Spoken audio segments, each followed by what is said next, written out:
Good evening दोस्तों, कैसे हैं आप लोग। मैं सीए विकास शर्मा आपका स्वागत करता हूं मेरे यूट्यूब चैनल सीए विकास शर्मा पर। दोस्तों, अगर आप बिजनेस या प्रोफेशन करते हैं तो आई बिलीव आपको अपने बुक्स ऑफ अकाउंट्स भी मेंटेन करने पड़ते होंगे।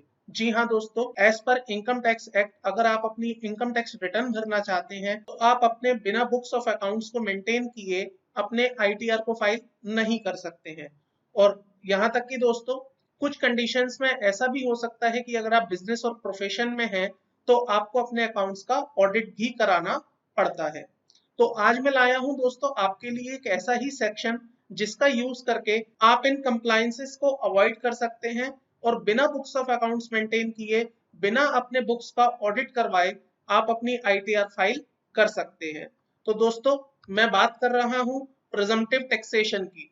जी हाँ दोस्तों, इनकम टैक्स एक्ट 1961 में एक ऐसा प्रोविजन है जिसके थ्रू आप अपने खातों को मेंटेन किए बिना और अपने खातों का ऑडिट कराए बिना भी अपने बिजनेस और प्रोफेशन को कर सकते हैं। इनफैक्ट उसकी रिटर्न भी फाइल कर सकते हैं। तो चलिए दोस्तों, आज बात कर लेते हैं प्रिजम्पटिव टैक्सेशन सिस्टम क्या होता है। तो दोस्तों, सबसे पहले बात कर लेते हैं इनकम टैक्स में सेक्शन 44AA, जो कि आपकी बुक्स ऑफ अकाउंट्स मेंटेन करने की रिक्वायरमेंट की बात कहता है। इसमें लिखा हुआ है कि हर बिजनेस और प्रोफेशन को अपने बुक्स ऑफ अकाउंट्स मेंटेन करने हैं for a day to day transaction, ताकि वो फाइनेंशियल ईयर क्लोज होने पर उसकी प्रॉपर इनकम असेस कर पाए और इनकम टैक्स रिटर्न में उसका ब्यौरा दे पाए। यहाँ तक कि दोस्तों, इनकम टैक्स एक्ट में बुक्स ऑफ अकाउंट्स के साथ साथ आपको अपने अकाउंट्स का ऑडिट भी करवाना होता है अगर आपका टर्नओवर 1 करोड़ रुपए से ज्यादा हो जाता है। और प्रोफेशनल्स के केस में आपको अपने अकाउंट्स का ऑडिट करवाना होता है अगर उनका टर्नओवर 50 लाख रुपए से ज्यादा हो जाता है। तो दोस्तों, इस बात के कुछ एक्सेप्शन है जो हम समझेंगे प्रिजम्पटिव टैक्सेशन में, कि कैसे हम प्रिजम्पटिव टैक्सेशन का यूज करते हुए बुक्स ऑफ अकाउंट्स मेंटेन करने से और अपने अकाउंट्स का ऑडिट कराने से बच सकते हैं। तो वो 3 एक्सेप्शंस हम आगे जाके समझेंगे दोस्तों। इससे पहले हम समझ लेते हैं कि प्रिजम्पटिव टैक्सेशन के बेनिफिट क्या हैं। तो जैसा कि आपने देखा, सबसे पहला बेनिफिट है आपको अपनी कोई बुक्स ऑफ अकाउंट्स मेंटेन नहीं करने हैं। जी हाँ दोस्तों, आप बिना बुक्स ऑफ अकाउंट्स मेंटेन किए काम कर सकते हैं। दोस्तों, आपको ऑडिट भी नहीं कराना है। आप जानते हैं, जो ऑडिट सीए द्वारा किया जाता है उस ऑडिट से भी आप छुटकारा पा सकते हैं। दोस्तों, अगर आप इसका बेनिफिट उठाना चाहते हैं तो आपको कुछ कंडीशंस फुलफिल करनी पड़ती हैं।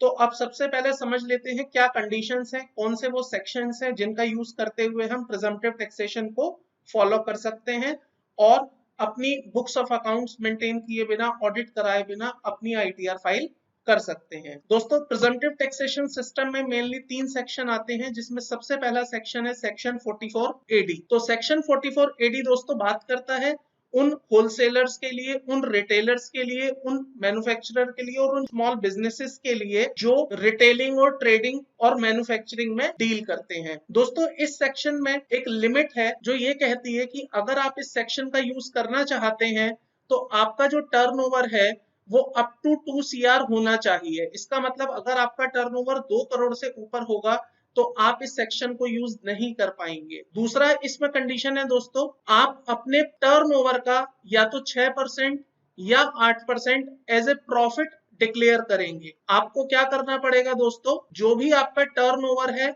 या आपकी रिसीप्ट है उसका 6% या 8% आपको एज ए प्रॉफिट डिक्लेयर करना होगा और उस प्रॉफिट के ऊपर जो भी आपका टैक्स कंप्यूट होगा आप वो पे करेंगे।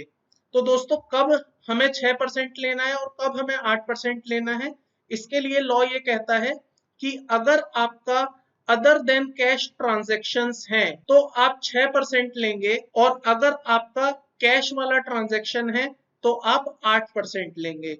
मान के चलते हैं दोस्तों, मेरा 15 लाख रुपए का बिजनेस है, टोटल टर्नओवर मेरी 15 लाख रुपए की है, जिसमें 5 लाख रुपए मेरा कैश का है और 10 लाख रुपए मेरा अदर देन कैश का है। तो उस केस में मुझे करना यह है कि 5 लाख रुपए पर 8% अप्लाई करना है और 10 लाख रुपए पर मुझे 6% अप्लाई करना है। जितना भी अमाउंट आएगा यहाँ पर दोस्तों, वो मेरा प्रिजम्पटिव टैक्सेशन के हिसाब से सेक्शन 44AD में प्रॉफिट मान लिया जाएगा और उतने अमाउंट पर मेरा टैक्स कंप्यूट किया जाएगा। तो दोस्तों ये है presumptive taxation system under section 44 AD। तो अब बात कर लेते हैं दोस्तों उन प्रोफेशनल्स लोगों के लिए जैसे लॉयर्स, डॉक्टर, सीएस। अगर वो प्रोफेशनल इस प्रिजम्पटिव टैक्सेशन का बेनिफिट उठाना चाहते हैं तो ये ऑप्शन उनके लिए भी अवेलेबल है, लेकिन वहां पर उनके लिए जो कंडीशन है दोस्तों वो अलग है। उनके लिए जो कंडीशन रखी गई है वहां पर टर्नओवर की लिमिट है 50 लाख रुपए। इसका मतलब वो प्रोफेशनल्स जिनका टर्नओवर 50 लाख रुपए से ज्यादा नहीं है वो इस प्रिजम्पटिव टैक्सेशन सिस्टम को फॉलो करते हुए अपने टोटल रिसीप्ट का 50% प्रॉफिट डिक्लेयर कर सकते हैं। दोस्तों इन लोगों के लिए जो लिमिट रखी गई है वो 50% की है। इसका मतलब जो भी इनका टर्नओवर आएगा उसका 50% इन्हें अपना प्रॉफिट डिक्लेयर करना पड़ेगा और उस प्रॉफिट के ऊपर जो भी टैक्स आएगा वो ये पे करेंगे। दोस्तों सिमिलरली एक वो ऑर्गेनाइजेशंस, वो बिजनेसेस जो ट्रांसपोर्टेशन के बिजनेस में इन्वॉल्व हैं, गुड्स कैरी करने का काम करते हैं, उनके लिए भी प्रिजम्पटिव टैक्सेशन सिस्टम अवेलेबल है अंडर सेक्शन 44 AE। इसमें दोस्तों जो कंडीशन डाली गई है वो सिंपल सी ये है कि अगर कोई भी बिजनेस जिसके पास 10 से ज्यादा गुड्स कैरीज व्हीकल अवेलेबल है वो इस सेक्शन को यूज नहीं कर पाएगा, तो केवल वही लोग जिनके पास 10 से कम गुड्स कैरीज व्हीकल हैं वो इस सेक्शन का यूज करते हुए प्रिजम्पटिव टैक्सेशन सिस्टम में एंटर हो सकते हैं। इसकी लिमिट्स मैं आपको डिस्क्रिप्शन बॉक्स में डाल दूंगा ताकि आप देख पाए कि 44 AE वाले लोग किस तरह से प्रिजम्पटिव टैक्सेशन में अपना टैक्स पे करते हैं। इनके लिए कोई स्पेसिफिक परसेंटेज फिक्स नहीं है दोस्तों, यहाँ पर लिमिट डाली गई है on the basis of their number of vehicle. तो वो मैं आपको डिस्क्रिप्शन बॉक्स में दे दूंगा, आप वहां से इसको रेफर कर सकते हैं। तो दोस्तों आई होप आपको समझ आया होगा कि प्रिजम्पटिव टैक्सेशन सिस्टम क्या होता है और कैसे आप बिना अपने बुक्स ऑफ अकाउंट्स मेंटेन किए, बिना अपने बुक्स ऑफ अकाउंट्स का ऑडिट करवाए आप अपनी ITR फाइल कर सकते हैं और आप अपने बिजनेस को स्मूथली रन कर सकते हैं। तो आज की वीडियो में केवल इतना ही था दोस्तों। मिलता हूं जल्द ही एक नई वीडियो के साथ, नए टॉपिक के साथ। तब तक के लिए थैंक यू, बाय बाय।